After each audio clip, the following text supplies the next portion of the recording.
Gracias. ¿Qué esperaste de tu padre? Hoy que en nuestro país es el Día del Padre, pues yo creo que todos en algún momento de nuestra vida pensamos en ese padre, ¿no? Y de repente hay cosas que nosotros nos idealizamos o pensamos acerca de nuestro padre. Y me encantan estas dos imágenes porque yo creo que de manera general pueden representar lo que pudimos o a lo mejor todavía esperamos de un padre. En la imagen donde está la pequeña, la niña, podemos ver cómo está arriba de los brazos de su padre y podemos decir, esa pequeña siente total seguridad, confianza, porque hasta extiende sus brazos como un símbolo de decir, estoy libre, estoy segura, puedo volar, casi, ¿no? Y está satisfecha, está contenta en los brazos, en los hombros de su padre, ahí está ella. La otra imagen vemos a un niño con su papá y el niño ve seguridad, pero al mismo tiempo fuerza, ¿no? Ve cómo su padre es suficientemente fuerte como para cargarlo y todavía encorvar su brazo y dice, mira, esto se necesita, pequeño, fuerza, fuerza. Y probablemente lo mira así como diciendo, wow, mi padre es fuerte, él es invencible, ¿no? Y pues también genera seguridad, pero también genera ese prototipo del hombre que yo quiero ser, ¿sí? Entonces, pues podemos de pequeños pensar, crecer, ver eso y bueno, ¿cuál es la realidad?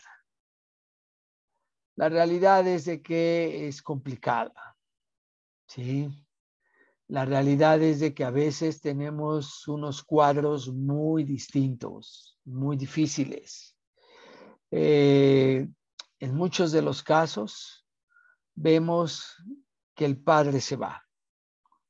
Y como esa niña que está en la ventana, es su anhelo de su corazón esperar a su papá, que ese papá pueda regresar algún día. Y queda un vacío en el corazón. De hecho, hay un excelente libro que se llama Un vacío llamado papá, dirigido a las mujeres precisamente, porque no solo es de niña, a veces ya son adultas, son mujeres, son madres y siguen teniendo ese vacío llamado papá. Queda ahí. En otros casos puede ser que sí estuvo el papá, no se fue, pero es como si se hubiera ido, porque a veces los padres toda la vida, su frase es, estoy muy ocupado, tengo mucho trabajo, como ese niño queriendo tocando al papá, queriendo llamar su atención y él levantando la mano en símbolo de no, o sea, no puedes, estoy ocupado, no tengo tiempo, no es ahora. Y y a veces puede estar en casa, pero muchas veces ni en casa, ¿no? No está todo el tiempo trabajando, ya llega tarde, llega noche, puede llegar de malas, en fin, no existe esa figura del padre, ¿no? No está al tanto de los hijos ni de nada, está ajeno y y pues también podríamos decir que ese es un vacío llamado papá. En otros casos podemos tener unos cuadros todavía más difíciles, podemos encontrarnos con un padre violento, con un padre golpeador, con un padre que atemoriza, con un padre que todo el tiempo tiene autoridad, pero una autoridad despótica, una autoridad que busca simplemente golpear y lastimar. Y bueno, ahí tenemos otro cuadro. Hay padres que lastiman y no necesariamente con un cinturón, sino con su actitud, con su palabra, con su desprecio, con su forma de ignorar. Y tenemos otros padres que están perdidos porque están perdidos tal vez en una adicción, tal vez perdidos en el alcohol como normalmente se ahogan, se pierden y se transforman, son otros cuando están en eso. Genera inseguridad, temor, miedo, ira, porque de ver tanto que ocurre y que nomás no cambia y que así está y, y tanto daño que puede haber a veces por esto. Ante esto, yo creo que todos podemos contar experiencias acerca de los padres. Y a veces uno piensa que esas experiencias son únicas, pero si te das la oportunidad de conocer la experiencia de tus propios padres, va a resultar que él también tuvo una experiencia similar. Y si nos fuéramos para atrás con los abuelos, también tienen una experiencia similar. Y pareciera que es una cadena interminable. No tiene fin, porque esta realidad se llama pecado. Y eso verdaderamente nos daña a los seres humanos. Y generan una necesidad tan grande, que pareciera increíble. ¿Cómo puede ser uno ya adulto, tener una vida y a veces tener todavía esa necesidad, de ese ideal que se construyó en algún momento de algo llamado papá? Y nos cuesta trabajo.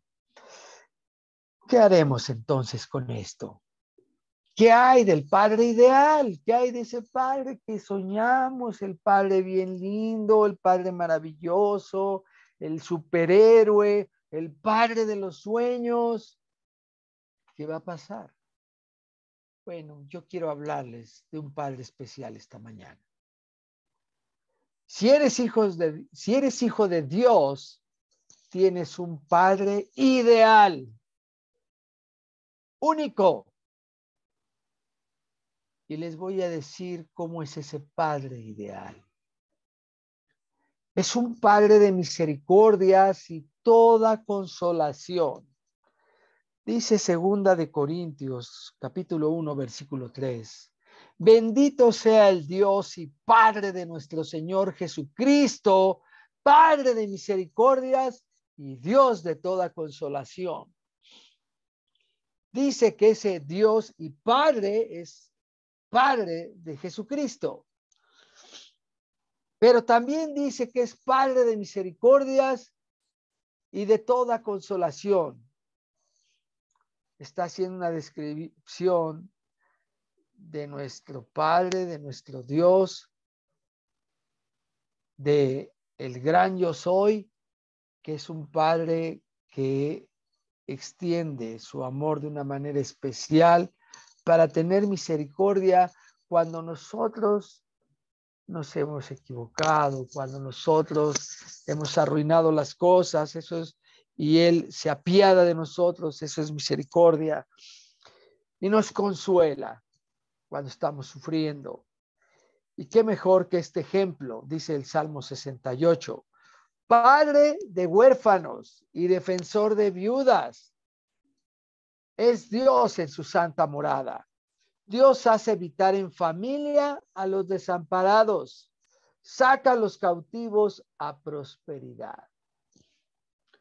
A veces la necesidad de un padre viene cuando sentimos soledad.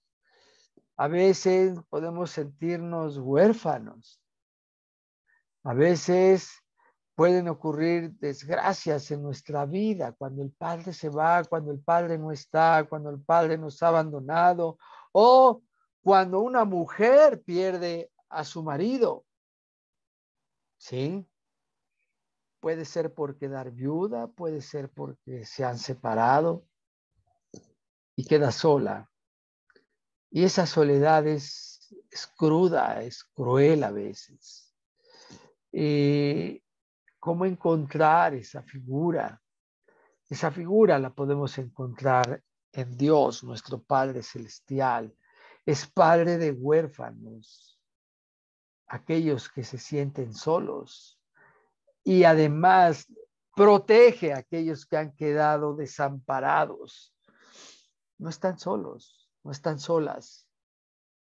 Tienen un Padre en los cielos que va a ver por ustedes todo el tiempo, porque dice el Salmo 27:10, aunque mi padre y mi madre me dejen, con todo el Señor me recogerá.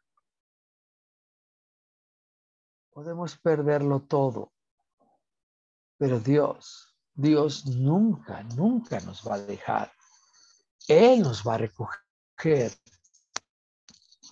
nos tomará como el águila, sus polluelos, a sus crías, y nos toma y nos acoge y nos protege y nos cubre. Y ahí está nuestro Padre Celestial. Recuerdo que alguna ocasión ya mi madre ya más grande, que llegaba a su casa y estaba sola, le decía yo, mamá, ¿estás sola? Y recuerdo mucho una frase que ella decía, con Dios primero, hijo. De alguna manera tenía una confianza que no estaba sola, que Dios de alguna forma estaba con ella siempre. Aunque en esa casa, en esas paredes, en ese cuarto no hubiera nadie, para ella sí, había alguien. Decía, Dios está conmigo. Dios de verdad hace habitar en familia a aquellos que se sienten solos, que se sientan solas, desamparadas.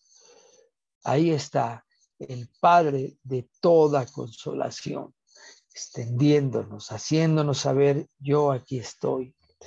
Y viene a mi mente la misma frase que dijo Jesús cuando su madre y sus hermanos lo buscaban afuera.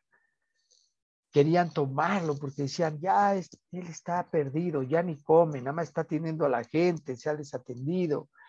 Y entonces te dicen, allá afuera te buscan tu madre y tus hermanos.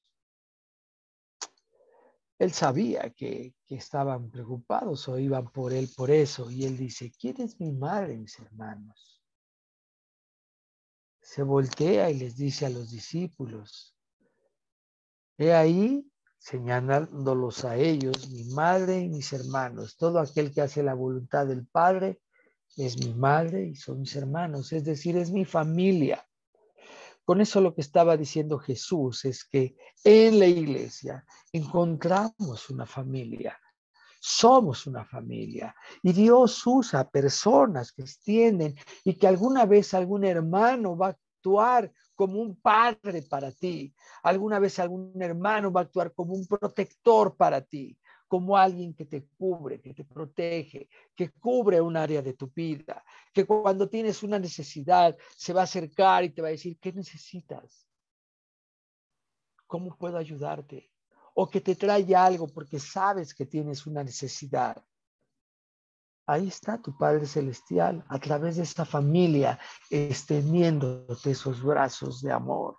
¿Cuánta gente no se ha sentido abrazada por Dios cuando ha sido abrazada y acogida por un hermano que la toma, que a veces simplemente le da un abrazo en un momento de dificultad, que a veces le lleva una despensa sin saber o sabiendo y le dice, quiero ayudar? Es Dios quien te está extendiendo esa misericordia y esa consolación. Por eso Jesús decía, y cuando me digan, ¿cuándo nos diste de comer? ¿Cuándo nos visitaste en la cárcel? ¿Cuándo nos viste en la enfermedad? Cuando se lo hicieron a uno de mis hermanos, a mí me lo hicieron. Estamos interconectados. Esa es una bendición en la familia de Dios. Padre de misericordia porque nos perdona. Recuerden esta famosa parábola del hijo pródigo. Jesús les menciona esta parábola con varias enseñanzas, pero una de ellas tenía que ver con ver el gran amor que tenía el Padre, un Padre de misericordia, un Padre de compasión, ¿sí? La historia, muy brevemente, él tiene 2 hijos, uno de ellos le pide su herencia en vida. Dame mi herencia en vida, lo que me vayas a dar en vida, hermano, en vida. Y bueno, el padre se la dio. Este se va y hace y deshace, se va, malgasta el dinero en borracheras, quién sabe en qué tanto más, con amigos, y después termina en la ruina. Termina sin dinero, por supuesto sin amigos ya, se acabó el dinero, se acabaron los amigos y termina trabajando con los cerdos. Qué irónico, ¿no? Vivió como cerdo y acabó comiendo con los cerdos. Así que reflexiona en ese momento y dice, aún los siervos de mi padre comen mejor que yo, mejor me regreso, no como hijo, como un siervo. Me arrepiento, la he regado. Entiendo que vivir con el Padre es mucho mejor, mucho mejor. Yo era el hijo y aún los siervos viven mucho mejor. Me voy como siervo, ya no seré su hijo, ni digno soy de ser su hijo. Me arrepiento, voy y busco, regreso con todos mis harapos, con toda mi peste doliendo a estiércol de puerco y demás, pero me regreso. Voy con mi padre. ¿Y saben dónde estaba el padre? Esa es la figura.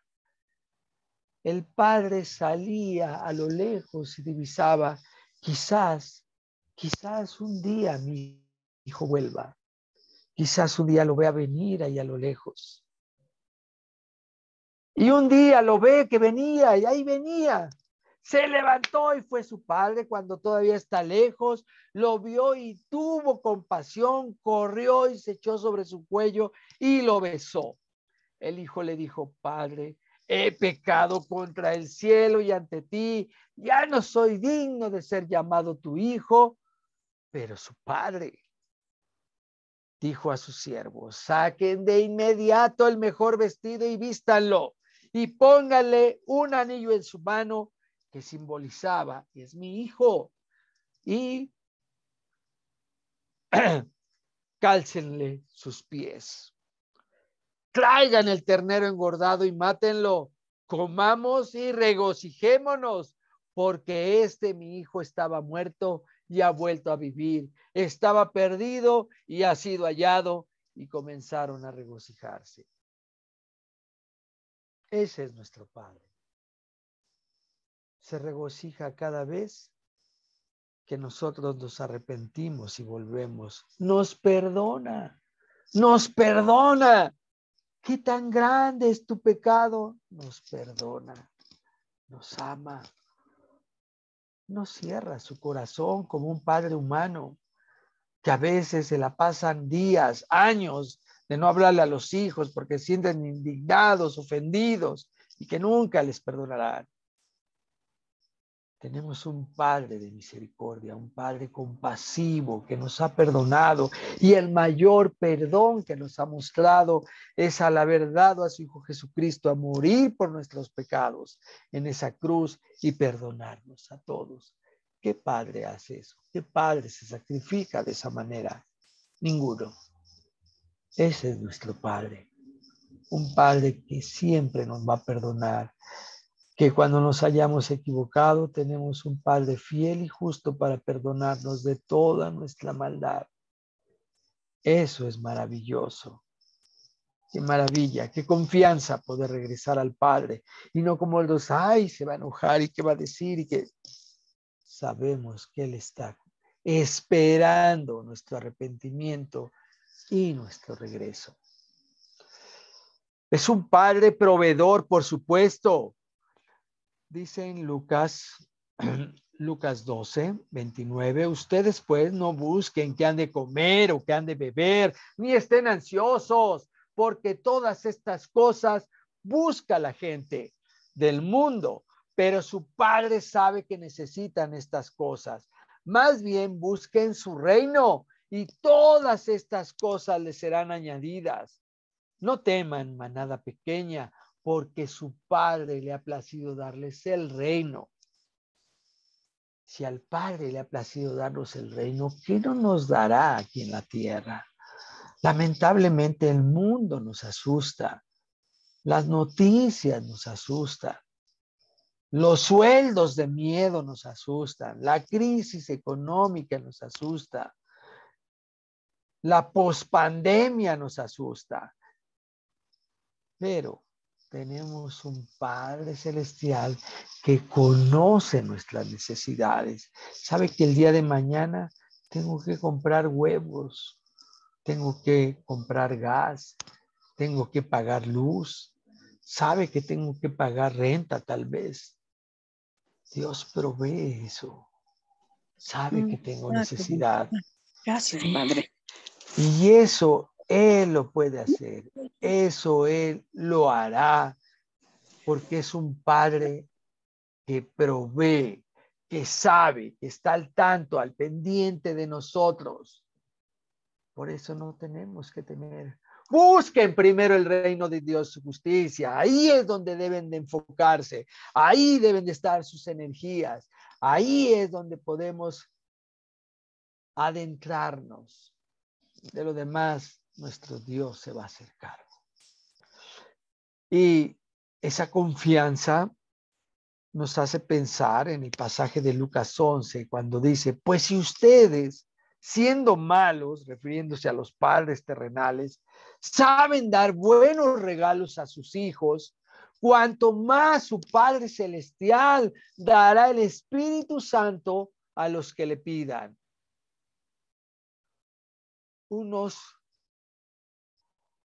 como padre, trata de darle lo mejor a los hijos. Y no somos padres perfectos, es lo que está diciendo Jesús. Y aún así con ello procuramos no darles cosas que los dañen, sino al contrario. Aunque a veces hoy día algunos padres les dan cosas que dañan, aunque en el momento pareciera que no. Por ejemplo, a los pequeños les dan su celular, órale, para que se entretenga, ¿no? Y no me moleste. Con eso veo que lo pueden retener un tiempo. Por supuesto que es una cosa mala. No piensan más allá, solo piensan en su beneficio instantáneo. Bueno, así son los padres terrenales, pero nuestro Padre Celestial sabe dar de verdad buenos regalos. Él dará el Espíritu Santo a los que le pidan.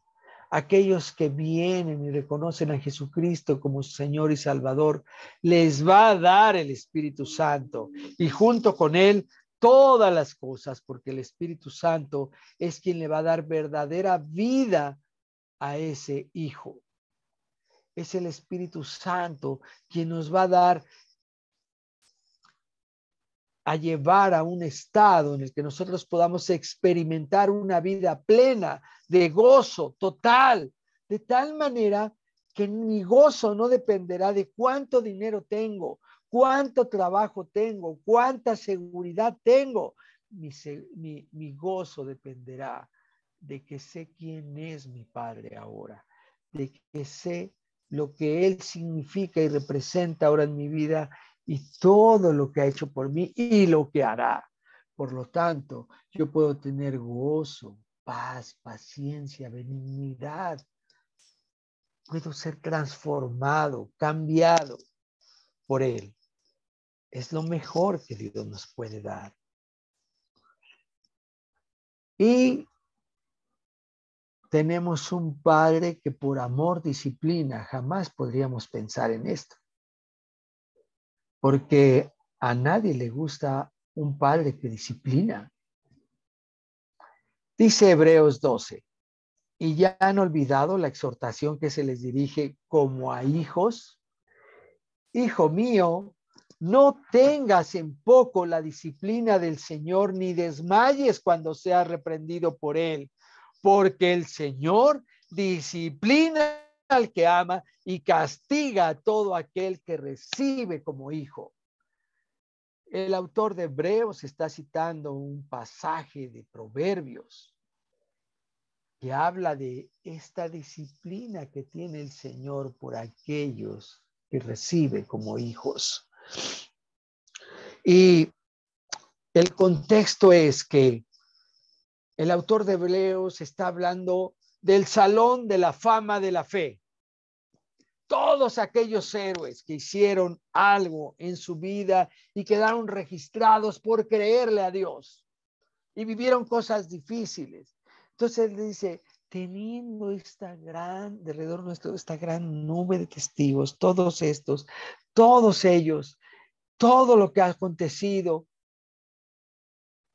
vayamos, quitemos el pecado que está en medio de nosotros, ¿sí? Y al no quitarlo, o al quitarlo, Dios va a usar la disciplina. En esa disciplina, Dios nos va a pulir, nos va a hacer más como Él.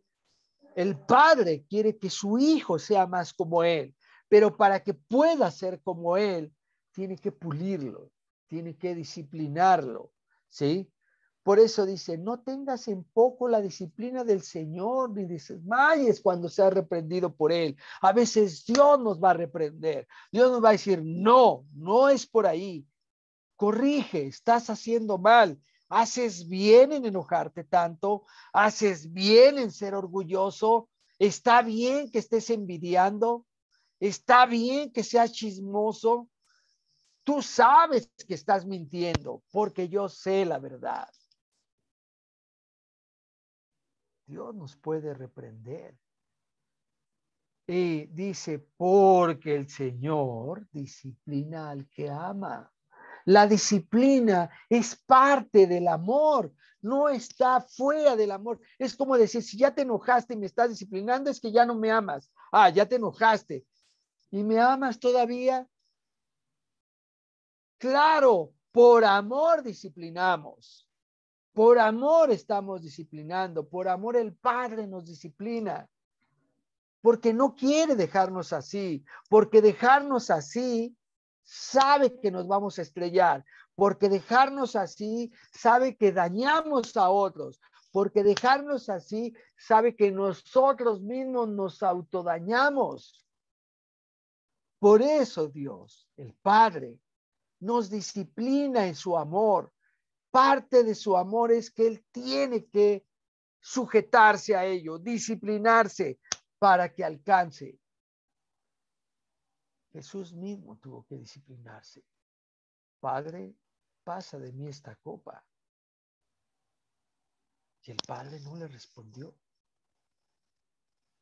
Y él volvió a decirle otra vez, Padre, pasa de mí esta copa. Es decir, no quiero ir a la cruz. Y entonces Jesús dijo, no se haga mi voluntad, sino tu voluntad.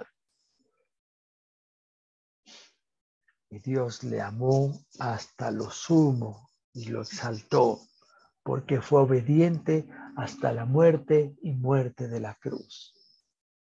Ese es el Padre. Y algo más. A veces decimos, no, Dios no castiga. Es uno que por sus errores y tonterías y uno sufre.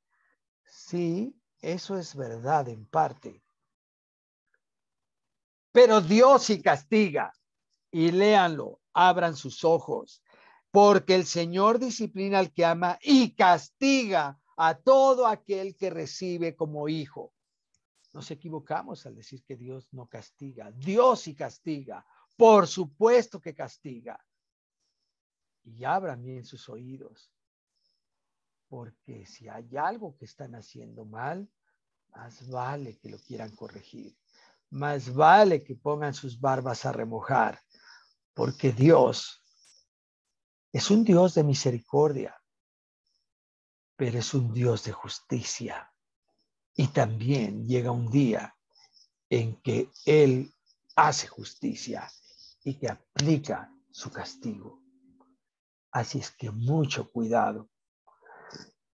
He aquí que bienaventurado es el hombre a quien Dios disciplina. No menosprecies la corrección del Todopoderoso, porque Él hiere, pero también menda. Él golpea, pero sus manos sanan. Job 5. Uno de sus amigos le está diciendo esto a Job, pero dentro de todo, de alguna manera, hay sabiduría en ello. ¿Por qué? Porque es cierto, si Dios bien puede disciplinar, y eso puede herirnos, puede causarnos, puede permitir que algo ocurra a nuestro alrededor, pero Dios mismo nos cubre, Dios mismo nos sana y Dios mismo permite que aquella situación dolorosa o correctiva después la transforma para que nosotros maduremos y aprendamos, cicatricemos y entonces seamos mejores personas. Finalmente, ¿cómo puede ser Dios mi Padre? Dice Primera de Pedro 1, versículo 3, bendito sea el Dios y Padre de nuestro Señor Jesucristo, quien según su grande misericordia nos ha hecho nacer de nuevo para una esperanza viva por medio de la resurrección de Jesucristo de entre los muertos. Está saludando Pedro a la iglesia y en este saludo bendice a Dios, al Padre y Padre de nuestro Señor Jesucristo. En su misericordia tenemos una nueva esperanza de vida y eso es mediante la resurrección de Jesucristo. Es decir, que por medio de Jesucristo hay una esperanza en ese Dios que es el Padre. ¿Y cómo es esto? Juan 1:12 dice, pero a todos los que le recibieron, se refiere al Hijo, a Jesucristo, a los que creen en su nombre, les dio derecho de ser hechos hijos de Dios. Necesitamos creer en ese que ha enviado el Padre. Y se hizo carne y vimos su gloria como la del unigénito, dice ahí mismo en Juan más adelante. Ese verbo hecho carne, ese logos hecho carne, es Jesús, a quien envió el Padre, a morir por nosotros, ¿sí? A resucitar de entre los muertos. Cuando nosotros creemos esto y le recibimos, en ese momento nos da derecho de ser hechos hijos de Dios. Si tú no has recibido aún a Cristo, hoy es un día en que puedes recibir a Cristo y ser ese hijo de Dios, creerle a Él y disfrutar de todas estas bendiciones que hemos dicho que el Padre, solo el Padre puede dar. Dios les bendiga.